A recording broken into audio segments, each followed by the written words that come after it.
اسلام کا ایک چرری دلیر ہے.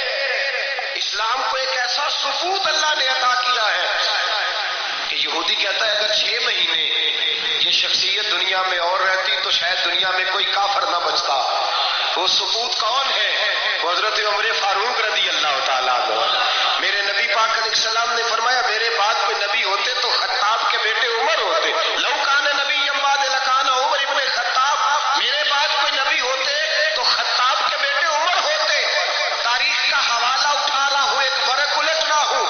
اس عمر فاروق کو در رسول پر لانے والی، اس عمر کو اللہ کے گھر کی طرف رستہ دکھانے والی، اس فاروق اعظم کو دین کا سپاہی بنانے والی یہ کوئی اور نہیں ہے، یہ عمر فاروق کی ہمشیرہ ہے. یہ جناب عمر کی بہن ہے. بہن نے بھائی کی کایا ہی پلٹ ڈالی. بہن نے ذمہ داری کا احساس کیا. بہن نے ذمہ داری کا احساس کیا تو اس رنگ میں قرآن پڑھا کہ فاروق اعظم فرماتے ہیں میرے دل سے کفر دور کر کے مجھے رسول اللہ کا غلام بنا دیا ہے. بہن اگر ذمہ داری کا احساس کرے، بہن اگر ذمہ داری کا احساس کرے. حضرت عمر فرماتے، حضرت عمر کہتے ہیں میری ایک نوکرانی نے، کنیزہ نے کلمہ پڑھا تھا، میں اسے دروں سے مارا کرتا تھا. میں تلوار لے کے گھر سے نکلا حضور کو شہید کرنے تو مجھے کسی صحابی نے کہہ دیا تو حضور کو شہید کرنے جا رہا ہے، گھر کی تو خیر بنا، تیری بہن اور بہنوئی بھی کلمہ پڑھ گئے. کہتے میں گیا، باہر دروازے پہ تھا تو میری ہمشیرہ اندر قرآن پاک کی تلاوت کر رہی تھی. فاطمہ بنت خطاب، فاطمہ بنت، کتنا پسند ہے یہ نام صحابہ، کس نے رکھا ہوا ہے.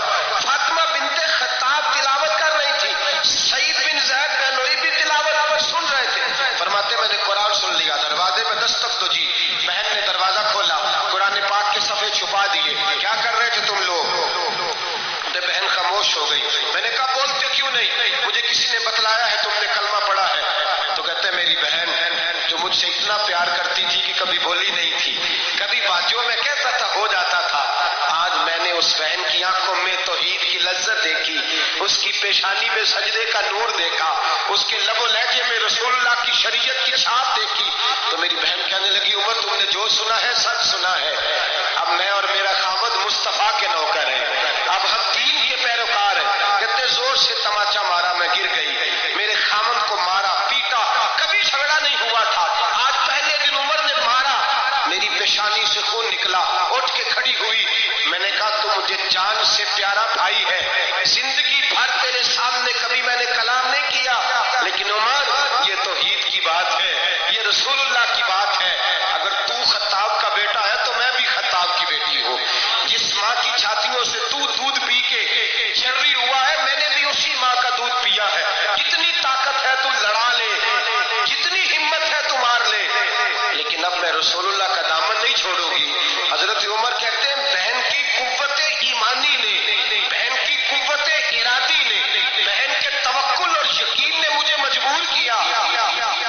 میں نے کہا میری بہن کے دل میں اگر کوئی بات آئی ہے تو اس میں سچ ضرور ہوگا، اور اگر بہن بھائی کو اس دلیری کے ساتھ درس دے رہی ہے تو اس کے اندر کوئی نکھار ہے.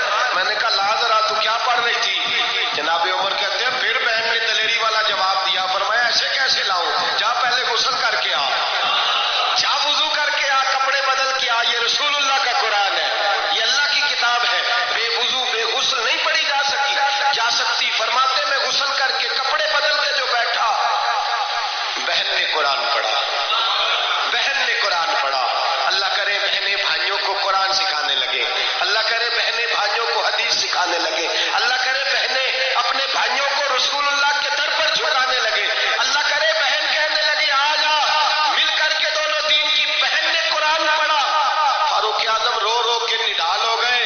حضرت عمر کہتے ہیں بہن کی زبان سے چند آیتیں سنی تو میں نے کہا مجھے باندھ لو، ہاتھ باندھ لو. میں حضور کو قتل کرنے کے ارادے سے آیا تھا نا، اب مجھے باندھ لو. کرو آیا سا مار مقابلے نو، ان مینو مار دے لے چلو. متے عمر دی عمر برباد ہوئے جتھے عمر سوار دے لے چلو. اب مجھے لے جاؤ در رسالت ماں. ایک بہن نے ذمہ داری کا احساس کیا تو حضرت عمر جیسا ثبوت دیا. بہنیں اگر ذمہ داری کا احساس کرے، ذمہ داری کا احساس کرے تو اسلام میں بہت بڑا انقلاب آ سکتا ہے.